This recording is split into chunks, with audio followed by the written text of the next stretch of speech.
Muchas gracias. Muy buena tarde para quienes están presentes en este evento. Agradecer de antemano esta oportunidad que nos brindan para presentar este tema que tiene como fundamento nuestras experiencias en la gestión de la inteligencia artificial para digamos, todo lo que es la integridad de ductos y la influencia de las geoamenazas.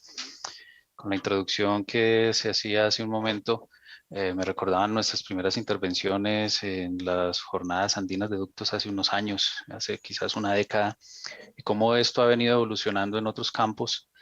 Al principio, netamente en congresos de geotecnia, los congresos colombianos de geotecnia, la Conferencia Internacional de Geotecnia que desarrolla ASME en un evento bienal desde el año 2013. Y decía otros escenarios porque ya hemos tenido la oportunidad de compartir en los simposios internacionales de NATEC, de riesgos NATEC, ya en dos oportunidades, uno en Alemania y otro en Japón, donde hemos aprendido muchas cosas nuevas y en donde esta gestión de geoamenazas toma otra relevancia en vista de lo que es la gestión de integridad. En términos generales, la agenda es muy sencilla. Procuraremos que los temas sean de su agrado y pues finalmente es una recopilación de muchas de nuestras experiencias a lo largo de estos años y cómo se han venido volcando en la gestión a través de las técnicas de inteligencia artificial. Como parte de la introducción, Zenith hace parte del grupo empresarial Ecopetrol y está en el área del midstream dedicada a la logística y al transporte de hidrocarburos. De esta manera, Zenith se ha convertido en un punto clave para conectar la producción de petróleo y los puntos de exportación y refinación. Y a su vez, vuelve y conecta refinación con la distribución de los refinados en el país. Esto se logra a través de una infraestructura que pues hoy día es cercana a los 9.000 kilómetros de ductos, 4 puertos, 51 estaciones, 7 cargaderos y descargaderos, a partir de los cuales se genera toda esta logística de transporte y por medio de la cual conectamos al país. Esta conexión, en la imagen de la derecha, cómo se distribuye a lo largo del territorio nacional, cómo atraviesa las cordilleras. Y en la imagen de la izquierda, un ejemplo de cómo es esto. Esta es una imagen del suroccidente de Antioquia, en una zona que atraviesa una falla muy conocida en la literatura y quizás por algunos de ustedes que se conoce como la falla de Romeral. Es un reto por las condiciones de entorno. Las zonas pobladas de Colombia se encuentran la mayoría en la región andina, donde se encuentran las condiciones más complejas desde el punto de vista geotécnico, y esta se ve reflejada a su vez en cómo en proximidades de nuestros derechos de vía se encuentran zonas pobladas. Pues la región andina tiene múltiples drenajes y esa multiplicidad pues genera que algo de lo que conocemos como las rutas de derrame lleguen a estos centros poblados, de allí la necesidad de tener una gestión también del territorio muy adecuada. En términos de inteligencia artificial, digamos que en términos sencillos, pues la inteligencia artificial es esa colaboración entre los humanos y la máquina. En la imagen de la derecha, pues vemos un ejemplo de la colaboración entre los humanos y la máquina. Una máquina de coser hace unos años, ya un poco en desuso, pero que hacía parte de lo que normalmente empezaba a hacer esos atisbos de cómo podía ser esa colaboración.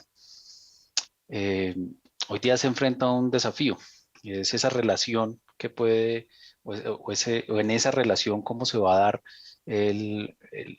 la cantidad de valor que aportan para los procesos para los cuales está diseñada. Un ejemplo y en el cual nosotros nos hemos enfocado como una de las técnicas que empleamos es el Machine Learning.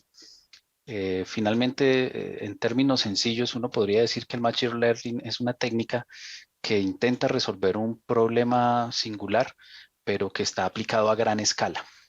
En el desarrollo de la conferencia vamos a ir incorporando esos elementos que corresponden a la gran escala a la que me refiero y cómo esa singularidad para pequeños datos se vuelve relevante desde el punto de vista de estas técnicas.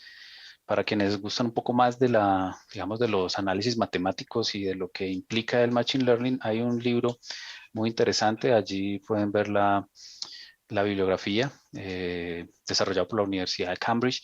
En 2019 es libre, se consigue incluso por internet, eh, pero digamos que en términos generales muestra cómo, por ejemplo, en la figura de la parte inferior de la pantalla, cómo los conceptos de álgebra lineal, geometría analítica y de composición matricial son los que se emplean para poder llegar como pilares a un desarrollo de estas técnicas.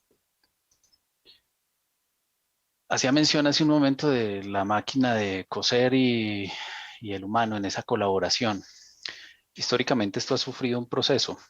Uno puede hablar desde el siglo XVIII o antes del siglo XVIII como la mayoría de la comunidad, como la mayoría de los humanos se dedicaban a la agricultura, lo que conocíamos como los granjeros. Eh, Esto se vio primero un cambio en digamos, en el ámbito a nivel humano con la revolución industrial entre entre el siglo XVIII y XIX y cómo todos esos granjeros se volcaron a las cadenas de producción de las industrias. Y ese vuelco es el que genera un cambio en la forma de vida de la humanidad. Esto pues se puede ver y está documentado como ya el porcentaje de la población que se dedicaba a la agricultura era mucho menor. Y hoy día, con el paso a la revolución digital desde finales del siglo XX, se puede decir que es casi nula. En comparación de la totalidad de la población mundial, los que se dedican a la agricultura son muy pocos y esto es un síntoma de lo que está ocurriendo. En este punto yo no lo quiero presentar como un juicio, es simplemente un hecho que demuestra cómo estamos dando un giro a la forma de relacionarnos como seres humanos y del valor que estamos buscando en esa relación entre humanos y máquina. Esto también se envió o se ha visto reflejado en el monitoreo geotécnico. Uno podría señalar que entre las décadas de los 50, 60 y 70, eh, la mayor cantidad de avances que hubo en este sentido fue pues primero en lograr alguna técnica que me permitiera medir alguna variable con la cual yo pudiera hacer algún análisis desde el punto de vista geotécnico. Eh, Al final de estas 3 décadas se lograron algunos avances importantes, algunos de ellos quizás con los data loggers, donde podría eh, acumular información que después podría consultar. Cuando uno ve la década de los 80, estas técnicas que anteriormente se habían visto avanzar, eh, ve uno cómo algunas de ellas mejoran los instrumentos de medición, mejoran en las técnicas y generó un vuelco porque se veía ya con mayor rapidez algo de la información que estaba capturando en campo. Pero si uno quisiera ser estricto, solo hasta la década de los 90, cuando empezamos con los sistemas de transmisión de este sistema global de comunicaciones de la sigla GSM, porque está en inglés, lo mismo que la tecnología satelital eh, para posicionamiento global, lo mismo que la fibra óptica y lo mismo que los sistemas de alertas tempranas, esto sí se constituyó en un hito desde el punto de vista de cómo la información que se iba recuperando iba a avanzar hacia, digamos, hacia otros puntos, desde el punto en el que habíamos arrancado, en el que yo lo que quiero es poder capturar información, tener algo, pero ya en este momento ya es cómo logro transmitirla y cómo la puedo utilizar de manera un poco más ágil. El paso del milenio y la primera y esta década en la que estamos ya son unos temas desde el punto de vista del monitoreo geotécnico muy interesantes. El uso de los satélites y de tecnologías láser al principio y hoy día cómo podemos correlacionar imágenes digitales para, por ejemplo, identificar movimientos del terreno, el uso de los drones para inspecciones, para análisis de información y para incluso desarrollar actividades que solo podían hacerse mediante el uso de estación total. La gestión de datos por Internet, cómo fluye información a través de redes y cómo yo puedo hacer monitoreo remoto, digamos, el concepto de cuasi real, ese cuasi se está volviendo más infinitesimal. Estoy llegando a poder contar con información muy pronto y pues entre más información, en teoría puedo ser capaz de tomar decisiones más ágilmente. Todo esto les dejo esa, digamos, esa cita de donde sale este gráfico en un trabajo que desarrolló el profesor Pablo Masanti de la Universidad de Roma, en donde mira cuál es el rol del monitoreo geotécnico en la gestión de activos de transporte. Me parece muy interesante, un interesante resumen y muy enfocado como a los aspectos que estaremos conversando el día de hoy.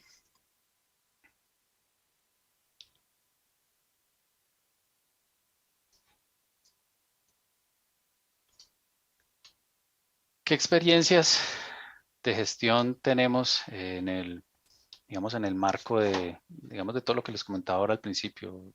Casi una década de trabajo interdisciplinario, en donde la geotecnia es una geotecnia aplicada a la gestión de integridad de ductos y en donde aprendemos también desde otros enfoques y desde otras aristas para poder alimentar nuestros modelos de análisis y toma de decisión. En principio, vemos que una versión resumida de nuestro proceso de gestión de geoamenazas es la que vemos en esta imagen. Tenemos unos procesos base a partir de los cuales buscamos conocer nuestros derechos de vía. Entonces, tenemos una zonificación geotécnica, una zonificación climática y un modelo de valoración de amenaza y riesgo.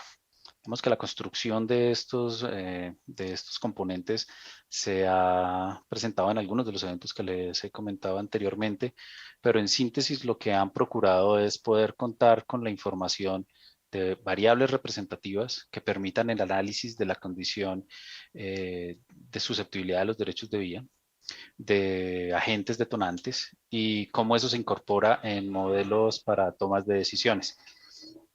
Vemos que los puntos clave, los pilares de este proceso se basan en una gestión y análisis de inspecciones, en cómo se analiza la condición a partir de esos análisis e inspecciones y finalmente pues cómo se planea y se verifica esa gestión.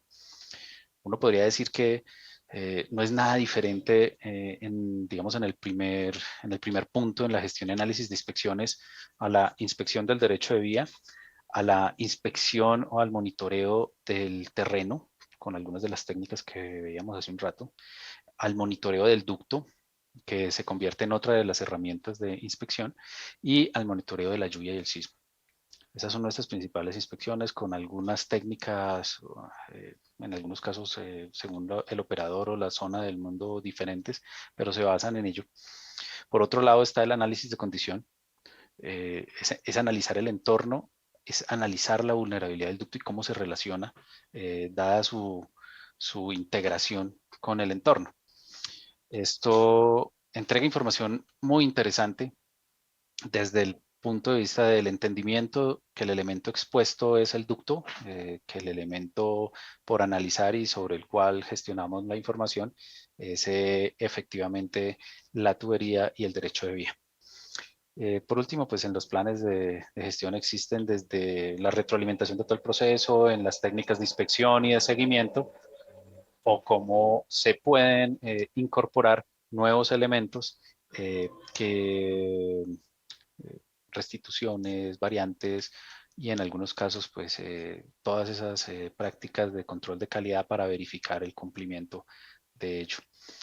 La imagen de la derecha es un ejemplo ilustrativo de la salida gráfica de una combinación de todo lo anterior. Es como obtener un semáforo de dónde debo poner el ojo en algún determinado momento en la gestión del mantenimiento. Pero de manera aplicada esto, ¿cómo se da? ¿Qué es lo que termina ocurriendo? pues lo que yo quiero finalmente es desarrollar un análisis integral de la condición, o por lo menos es lo que se pretende. Y esto con el fin pues, de establecer cuáles son los planes que son acordes con la causa raíz de cada uno de los problemas. Eh, pues esto implica que este proceso esté desglosado, o lo hemos intentado esquematizar de esta forma, en donde pues, hay unas relaciones entre los procesos y cómo ellos en un punto tienen cómo se monitorea y se analiza meteorológicamente uno de los agentes detonantes, otro punto cómo se inspecciona y se analiza cada condición y en otro punto cómo se ejecuta, eh, planeada, eh, correctiva, tiene algunas implicaciones la forma en que se da todo lo anterior y digamos, ese análisis desde el punto de vista de integridad del ducto por las implicaciones que puede tener. En términos generales, el monitoreo meteorológico y su análisis pues se basa empiezan a incorporar información que requiere algunos análisis estadísticos, requiere integrar esa información en las áreas de influencia de los derechos de vía. Se requiere a veces establecer algunas bases del monitoreo y del pronóstico y esto con un enfoque a generar avisos informativos. Todo esto a partir de, digamos, CENI actualmente cuenta con una red de 71 estaciones de monitoreo meteorológico y toda ella entrega información en tiempo real. Se encuentra conectada a una plataforma web y consume información 10 minutal. Está configurada hoy día cada una de las estaciones. Entonces empezamos a ver la magnitud de la tarea. Comentaba hace un rato este concepto de gran escala, pues empieza a ser relevante porque 71 estaciones con información consolidada cada 71 minutos, perdón, cada 10 minutos y cómo se va incorporando a nuestras bases de datos. En el caso particular del análisis meteorológico se genera un análisis experto y todos los días se genera a partir de ese análisis un boletín que en la imagen de la derecha se puede ver de manera resumida. Les estoy compartiendo en esa imagen el análisis del día de ayer, donde están las estaciones meteorológicas, donde ya empieza a aparecer, esto es a modo de niveles de alerta de un sistema de alerta temprana, donde lo que está en verde es aquello en condición normal, lo que está en naranja es aquello que puede necesitar un seguimiento más estrecho, pues es un prepararse.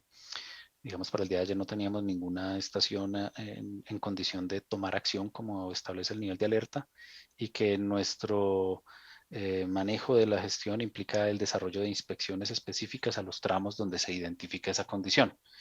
Como por ejemplo, este tramo. Este fue un tramo que se activó hace un tiempo, hace unos 3 meses, en la cordillera central al norte del Tolima, donde por condición se desarrolló la inspección, esta inspección con dron, donde se identifican dos procesos de inestabilidad en el derecho de vía, que son con línea discontinua, la posición aproximada del ducto y los procesos de inestabilidad en rojo. Este proceso de inestabilidad pues finalmente se detalla, se hace la inspección en tierra y se hacen algunas recomendaciones iniciales desde el punto de vista de gestión. Si fueron detallistas en la diapositiva donde presentaba el proceso, se veía el logo de SAP, que es la herramienta informática para gestión del mantenimiento que emplea Zenit, y todas estas inspecciones quedan documentadas en SAP. Entonces se generan los avisos, se documenta la necesidad de hacer la inspección, se hace la inspección y se documenta el resultado de la inspección. En casos como este, donde se requiere alguna acción complementaria, el aviso puede dar paso a la generación de una orden de trabajo en mantenimiento. Esto genera una trazabilidad, genera eh, un flujo de trabajo y se empieza a conectar en la herramienta de gestión. Y otro aspecto interesante es que conecta contratos o servicios diferentes. Por un lado, estoy con un contrato que monitorea el clima o el estado del tiempo, otro contrato que se encarga de las inspecciones y de los análisis y otro contrato que está encargado de la ejecución del mantenimiento. Entonces cada uno se especializa en los temas en los que tiene sus fortalezas y ese flujo de trabajo queda trazable a través de SAP.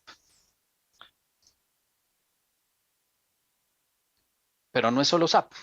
Finalmente, pues la gestión técnica, que en parte se revisa en la gestión del mantenimiento, pues también se debe tener documentada en una base de datos.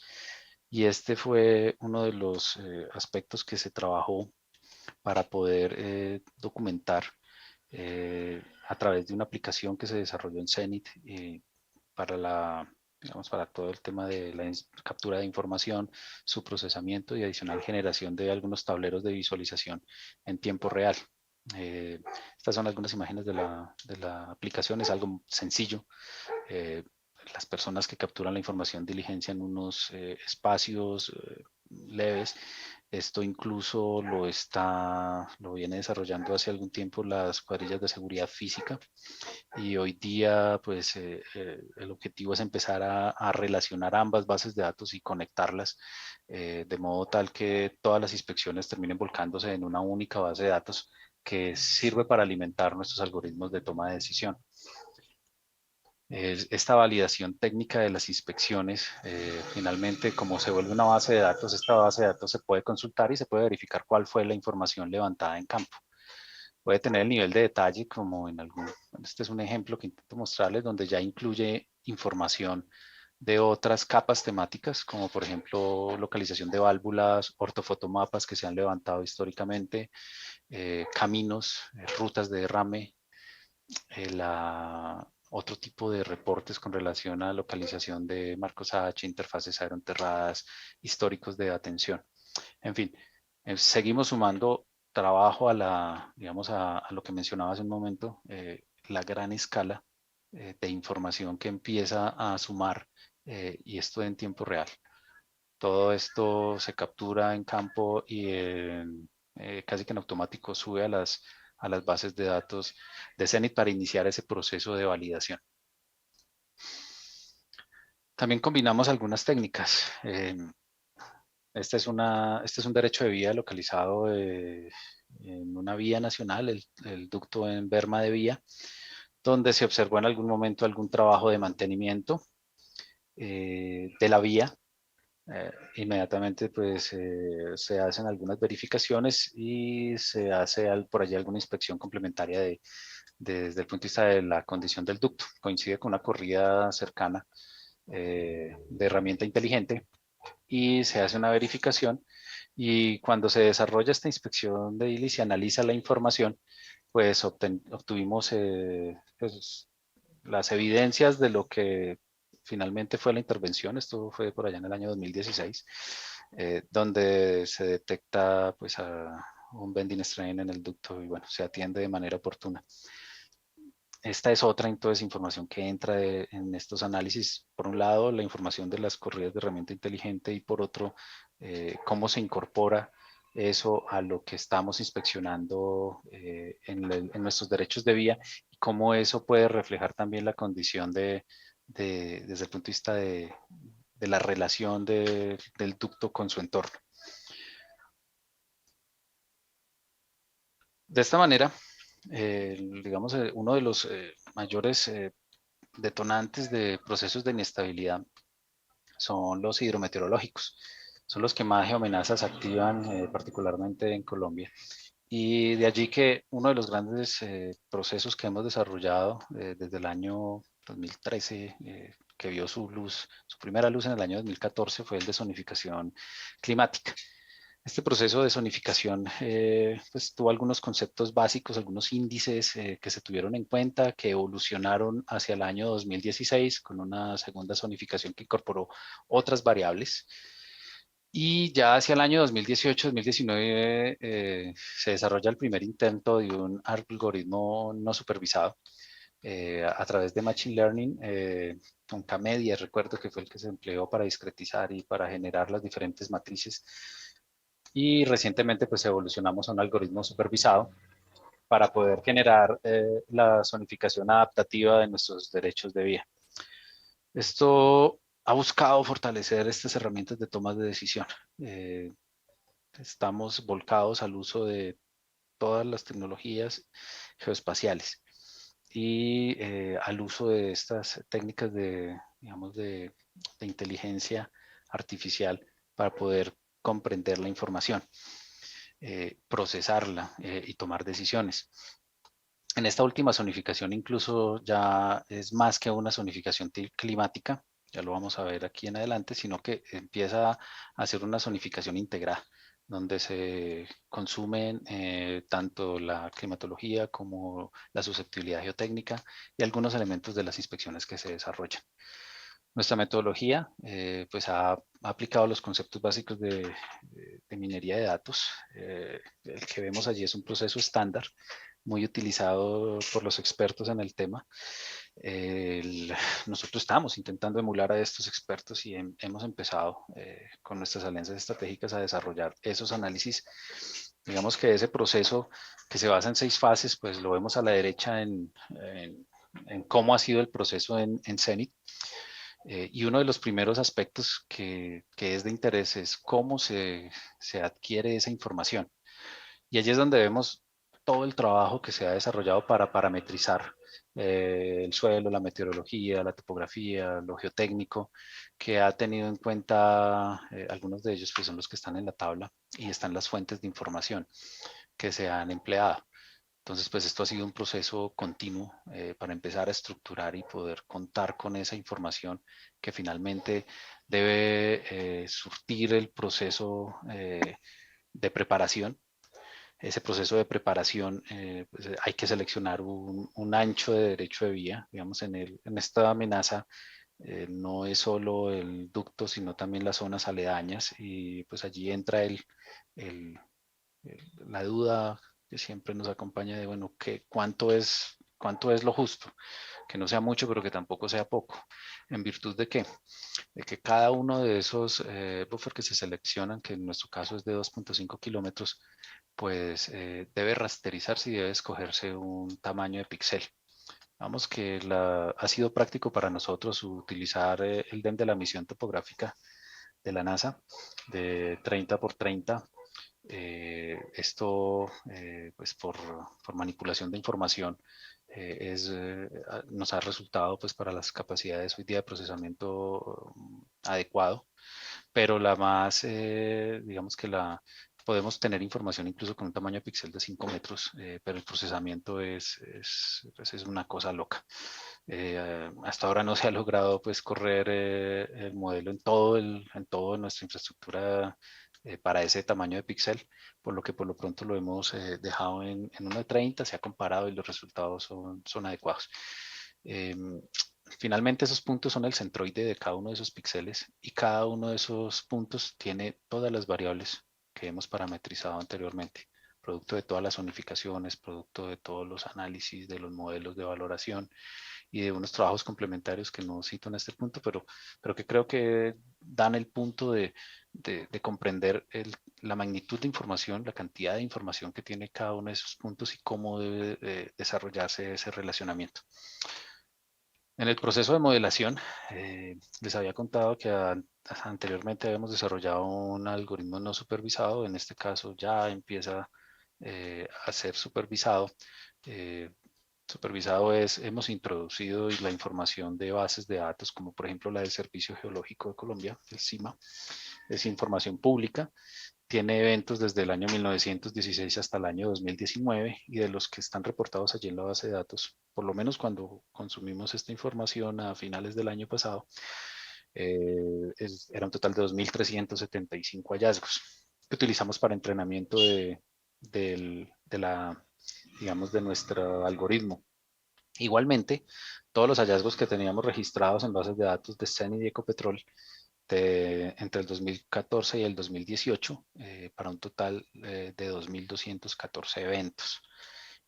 Y por último, en el proceso de validación, se emplearon los hallazgos para esa fecha o para esa época más recientes, entre el 2019 y el 2020, para un total de 1.580 hallazgos.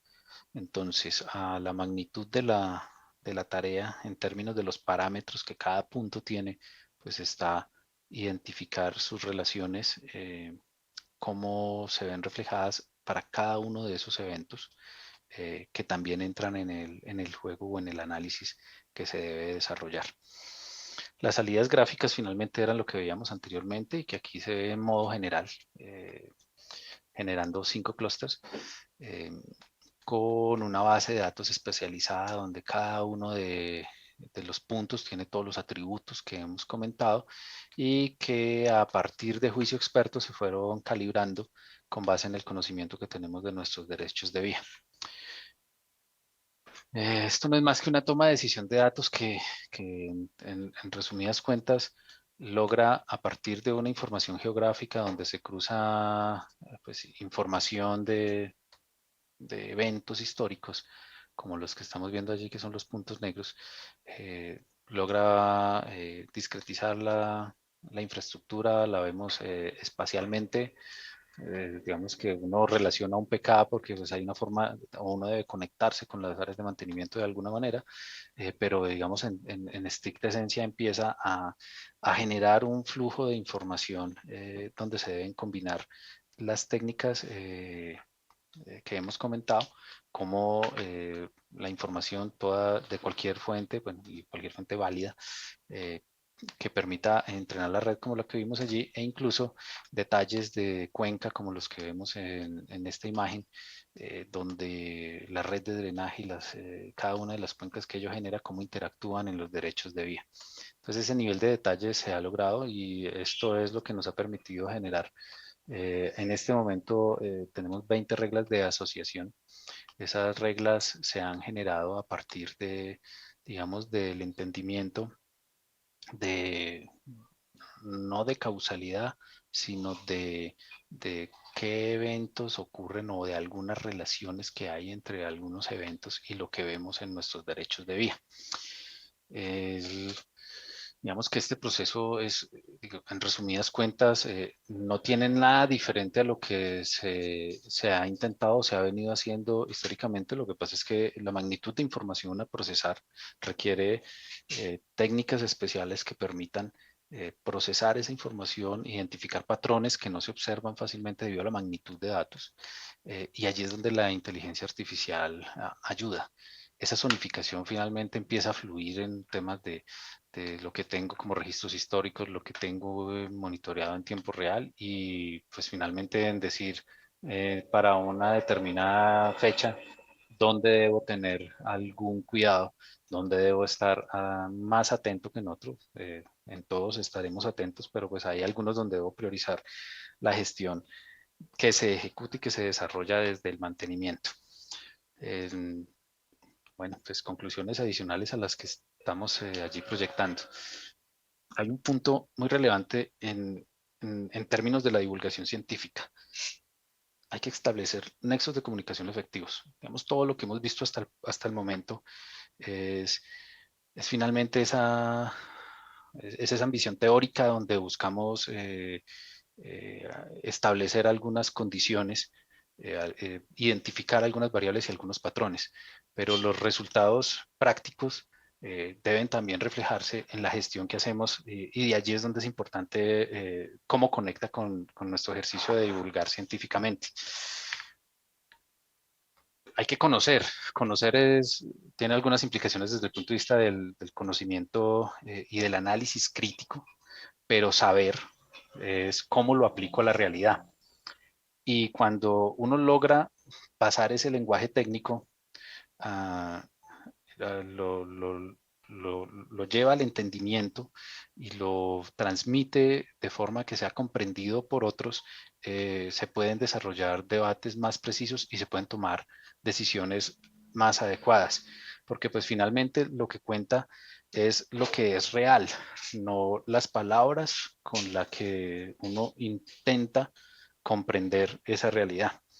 Y eso es lo que estamos haciendo finalmente con estos trabajos. Y la aplicación de estas técnicas nos está ayudando a que eso se dé. Eh, a veces quizás el lenguaje ordinario, entiéndanme el concepto del lenguaje ordinario, eh, puede ser más enriquecedor en la gestión que desarrollamos, que aquellos términos a veces que tienen forma ya de fetiche, con el que convertimos todo ese lenguaje ordinario y lo pasamos a término especializado, que a veces pues se queda en nuestro saber y no se logra transmitir. Finalmente, pues estos espacios como esta cumbre pues son los que propician que no nos quedemos solo en la dinámica académica de publicar y generar ponencias y presentaciones, porque a veces eh, quedarnos solo en eso es dejar puntos de vista, es seguir aportando puntos de vista que siguen siendo válidos, pero si no se genera un tratamiento sistemático de esa generación de puntos de vista, pues no vamos a construir conocimiento. Entonces, pues muchas gracias. Estos son los espacios en los que se construye conocimiento. Gracias por haberme permitido compartir este punto de vista con ustedes.